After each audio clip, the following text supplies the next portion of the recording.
Next protagonist will be Riley Freeman. Hazard. Okay. I'm going to try and keep it brief with Riley, because there's a lot of shit on him. Basically, he's 8 years old, currently around 10 as of season 4. He's an extremely impressionable third grader who is easily influenced by rap music and basically a wannabe thug. Despite his age and attitude, he's actually just as intelligent as Huey. Santa, you are a bitch nigga. Wait, hold on. Dear Santa, you are a bitch ass nigga. Look, fuck you, fuck the plane you flew in on, fuck them shoes, fuck those socks with the bell on it, fuck your gay ass fairy faggot accent, fuck your yuck mouth teeth, fuck your hairpiece, fuck Prince William, fuck the Queen. This is America. My president is black and my Lambo is blue, nigga. I'm coming for that ass again until you pay what you owe. Sincerely yours, the Santa Stalker. He also has a surprisingly and possibly disturbing amount of criminal aptitude. Basically, he has a lot of knowledge on how to basically commit crime and get away with it. He's also, unfortunately, very petty and highly aggressive. That's your ass, Santa! Pay when you owe, Santa. Says the word nigga at nearly every opportunity, regardless of who he's referring to. Or gay. Nigga, you gay. You gay. Y'all niggas are gay. Nigga, you gay. That's gay. And unfortunately, he's a bit of a show-off. And by a bit, I mean a lot. If you look at the clips of many times where if Riley didn't be so cocky and some shit, he probably would have slept well. But mostly the clips and gifs or possibly pictures here would show that Huey's cockiness is always bitten him in the ass more than many times. Now, here's a surprising fact about Riley that most people don't know. Despite how he constantly bags on Huey, he actually respects him. Oh, we're so glad you're okay. Oh, man, we saw you on the news with all the Marines pointing guns at you. And you was looking hard, too. You was like, what? Man, Huey, you were really right this time. You said it was going to happen, and it happened. Imagine all the problems we could avoid if we ever started listening to you. Oops! Yeah, that's true. However, he does respect Granddad, though. Yo, how bad you gotta telegraph your punches for a blind nigga to see you coming, Granddad? I thought Granddad had a heightened sense of falling. No, that's enough. Now you just stop laughing at your granddaddy. It ain't that. What's wrong with you? Granddad had hit me written on his forehead in braille. I said that's enough. Okay, what you gonna do? Beat me? Maybe I should get a blindfold first. And what Granddad does to him as punishment a lot. That's his own fault. Yeah. If we got one more thing too, Hazard. If we got, he's talented too. Oh, I was actually about to mention that. He's actually artistically gifted. Granted, I'm supposed to be a graffiti artist and all that. He'd have to be. And of course, one last thing to note about Riley: he plans heists with Ed and Rummy, which is probably his worst decision to make for him at you his think he age. does this But shit, though? don't get me wrong. What as it says. Like, there are times where Riley has a moral compass or where he knows right from wrong or when something goes bad, he wants to back out. Mm-hmm. Like the episode of that one kid in Milton. Exactly. He wanted out, but that didn't go so well for him. But then again, I can't really blame him for that one because it's gunplay and all. But point is, though, Riley does have his head on, but it's just not fully straight a bit. You know what I mean? Just like, who wants to give their thoughts about Riley first? Nigga, that's gay. God damn it. I would say about Riley, I agree with every detail Hazard has said, but I also think about this too while I was watching Boondocks and how Riley acts. He does make very poor decision making, but sometimes he makes those decisions for a reason. Every time he make, it's like everybody said, when you make a choice, it gotta be a reason for it. But every choice has a pro or con to it. Exactly. Riley just needs to learn to think more. That's a bad problem about Riley. He doesn't think a lot. He thinks, but not a lot. But at the same time, he's your spirit animal. And I want to say is this too. That's why I compare Huey and Riley with this one. Huey is very smart, like how brain smart, like how he knows about the fucking how it is and like books, reading grades, all that shit. Riley's only focused on fucking street smart. Technically, Huey's also street smart, just that Riley has more connections in that department. Yeah, exactly. And Riley's fighting style just going for street fighting. No kidding. And using guns as well. He's very talented artist. If he thinks more and uses gift as an artist more, he'd be successful too. Doesn't matter if he's street smarts or braid smarts, he still be very talented at what he does. He just don't even realize it. That's the only thing he doesn't. That's the only thing is. Or he doesn't care. Yeah, that too. Or he doesn't care because a granddad wanted him to wipe the goddamn house again. That's he made forget about art. Yep. He made especially for him.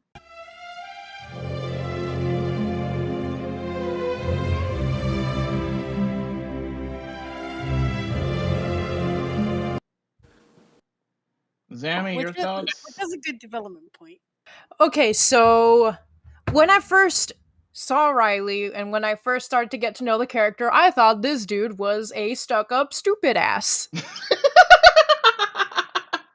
But after I saw it, this dude managed to like hold his own business, like with the whole chocolate shit and crap, I started to see that he's actually smart. So he's still up there, like he's fucking like he feeling himself and shit, but he fucking smart.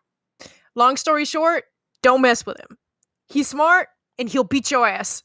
That's an understatement. I don't know about that second part, because when he gets in a fight, he can hold his own, sure, but when he gets overconfident, it bites him. If he's overconfident, then you got your win, buddy. But other than that, watch out. Yeah, Like, I want to say what. Go ahead. I want to say about that too.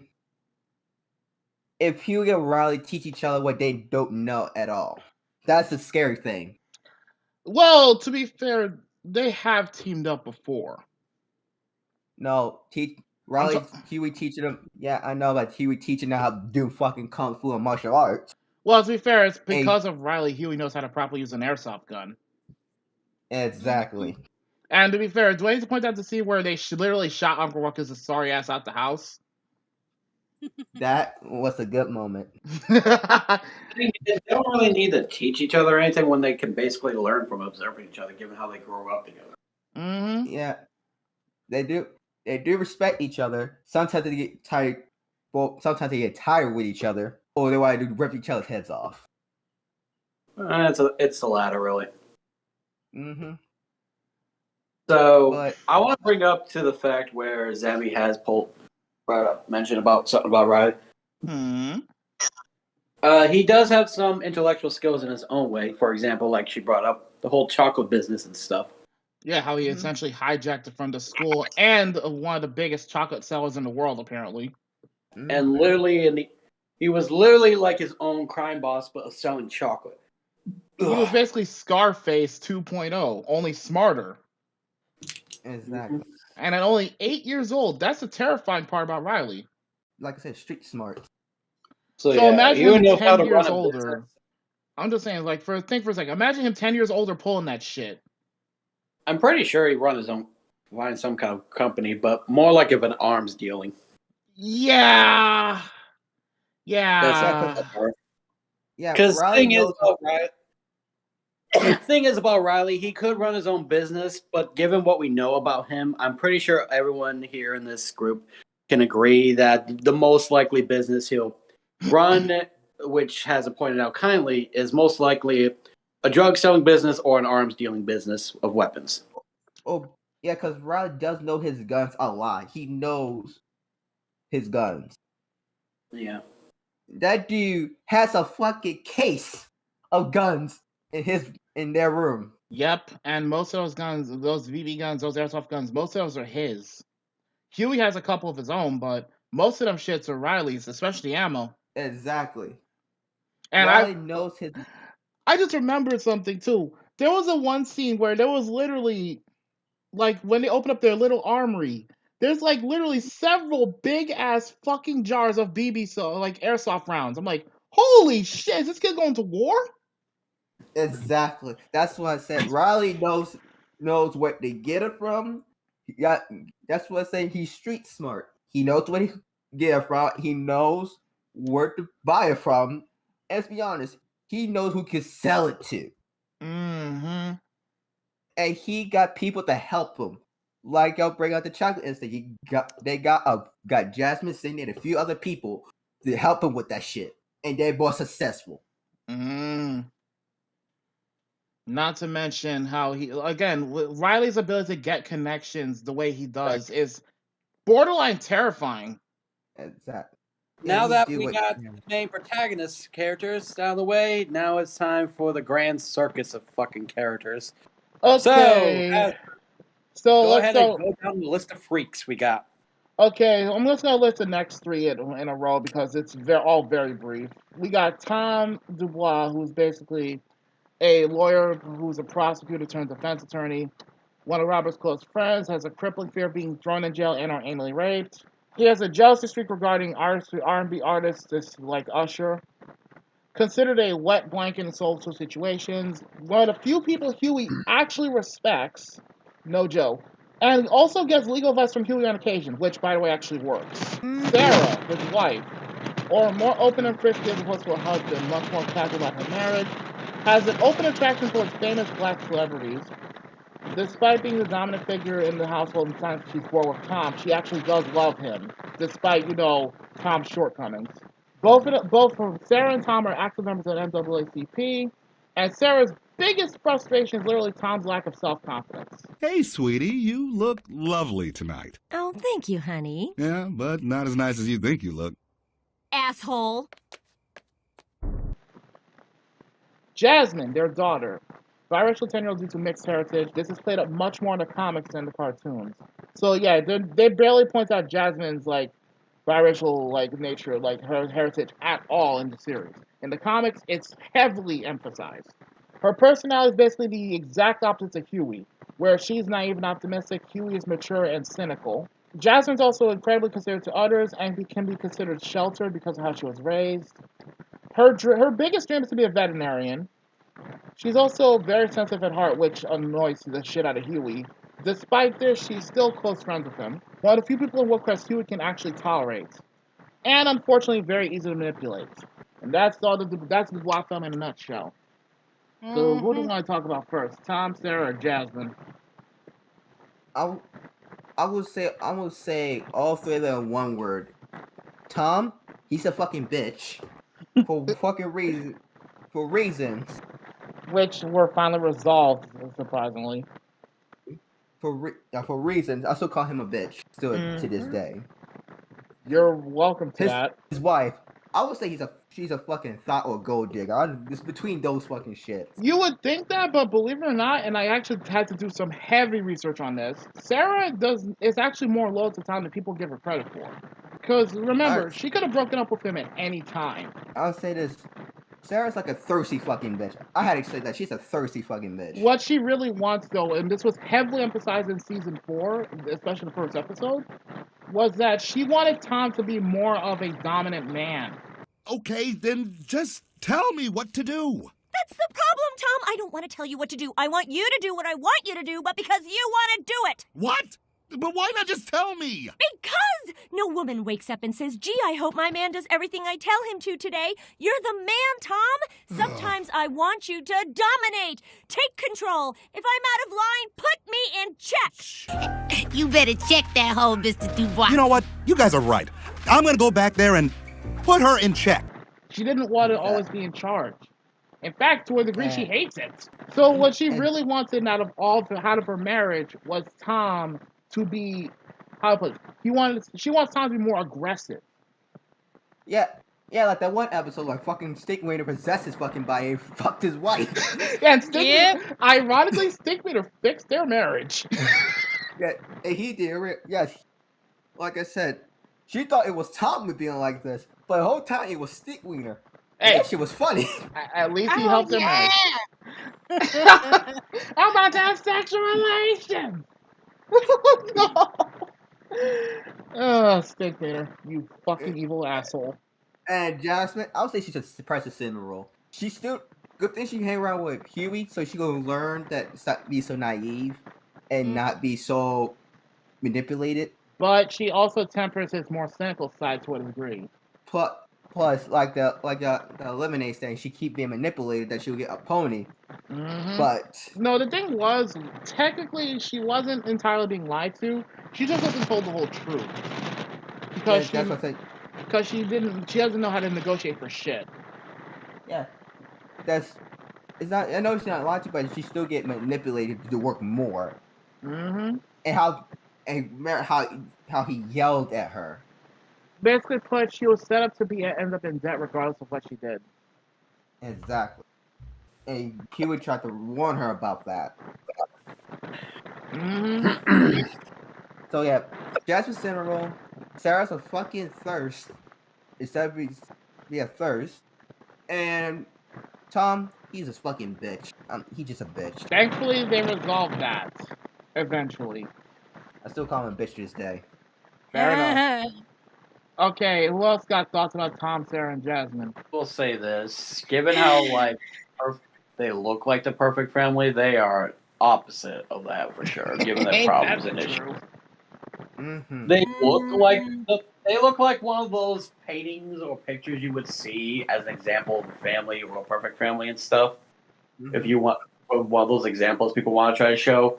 But once you get to meet the Dubois family, they're a real hot mess.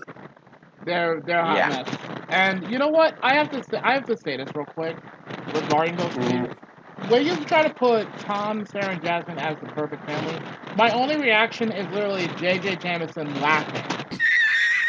Literally, it's just like, it's really not a good marriage or family. Like, it's clear that they keep doing their best, especially for the sake of their daughter. Because literally... It shows. I mean, it shows. It shows, and they try to make progress here and there, and I give them credit for that, but I'm pretty sure if Jasmine wasn't really around for a bit, it's most likely that type of relationship they have would probably end up in a toxic divorce or some shit, you know what I mean? Potentially. Yeah. But I say potentially as well, but I could point out a few facts why that would happen, because of the whole Usher thing, and probably how they always bicker about certain shit, or how freaking Sarah threw Tom out of the house and shit like that. Literally, those are simple, small facts of how Tom is jealousy and stuff and things, or how Sarah's clearly unsatisfied with her marriage and something. It just shows that they can be happy, but they are just. At the same time, though, again, I have to point this out, and keep in mind, I'm not the biggest fan of Sarah myself, but you have to acknowledge that she did let Tom back in the house. She was just angry with him more than anything else. If she was really that pissed at him to begin with, like you're basically implying, she could have easily divorced his ass years ago. I know. I was just saying what could have ended the divorce if Jasmine wasn't around. I'm just saying, with or without Jasmine. I mean, to be fair, the whole mess with Tom attacking Usher out of jealous rage, on the one hand, it could be seen as a man defending his wife's honor, but he completely misread the context of that situation, because it was more Sarah trying to introduce Usher to Jasmine because Jasmine happens to be a huge fan. No, that's not what I'm trying to get at. You're missing the point. I'm saying, like, how there are cue signs that if Jasmine wasn't really around, those two probably would have been broken up during the whole series, is what I'm getting at. Because if you think about it, given a lot of the times how Tom's jealousy could literally drive Sarah nuts, she could not just stand it. I mean, literally, I'm pretty sure everyone's got that toxic relationship partner and stuff where someone gets overly jealous about something, and it's just pushing you where you just cannot handle it. Or somebody. Yeah, and that's the truth. That's what I'm saying. Yeah, that's true. Zammy, you can agree to that type of stuff, right? Oh yeah, I can see that. Yeah, that little kid, practically the reason they're it's like glue. She's the glue. Yeah, it almost seems like that, because literally she's too young for that type of stuff, and given how too sensitive she is, she would probably mostly likely break down and go to Huey. And given how Huey she would probably ask Huey to find a way to fix this, and Huey will probably say something like, "What do you expect me to do?" And she'll be like, "Something." And that's when That would be an episode itself right there. Fucking hell. The sad thing is, Huey probably would help if only because against all odds, he does actually care for Jasmine's well-being. He does, but there are some times when he literally says, like, what do you expect me to do? You know what I mean? Yeah. Yeah. Because he's still a kid. For example, when Tom asked for Huey's help when he's in all the prison and stuff, and he's like, when he was the wrongly accused of a different murder, what he didn't do and stuff, remember? And he called for Huey, of all people, to help him out. He was initially going to call for Granddad, but obviously Granddad was at home, so... Yeah, but point is, he literally asked Huey, of all people, to find a way of solution, if you think about it. And Huey just literally said how he was 10. I agree with Justin what he said. When Justin wasn't involved in it, or not there during the series, they will end up with a divorce. If anything, most likely Granddad would probably try to put some moves on Jasmine if he was into that. You what? Not Jasmine being Sarah. Sarah, sorry. I'm just... Yeah. It's just... My point is, Sarah can be very... It's clear that Sarah isn't satisfied with most of her things in her marriage, and Tom's... And I'm pretty sure Zemi will agree with me. This over jealousy or do something stupid shit and get you thrown out of the house is a clear sign that she don't want you around for a good while. Yeah. Zemi, what do you think? Agreed. Thank you. And he apologized a lot too. He apologized too much. Apologized too much. It's not matter to say sorry for what you did, but apologizing to something that apologizes to your wife because you're not dominant enough. That's not an apology. That's an advice he give you, not a. I do have to point out for the record, that was Tom not understanding what Sarah was after. Because Sarah definitely she still suck ass. Let's be fair. Yeah, let's just agree that the Dubois family, the only likable character for the Dubois family is Jasmine, most likely. Yeah. Jasmine's the only likable character because she's a princess in a role. I will, like I said, I gotta give Tom credit though. When he finally, grew a pair, and he finally, stood up for his wife, stood up for himself. Like when it comes down to it, Tom, he finally delivered on, his own personal development. Like it all came full circle. Like when season 4 started, it all came full circle. Let's be fair. The Dubois family is just a mess. It is a mess. It is. If they say they're the perfect family, they're not a perfect family. Again.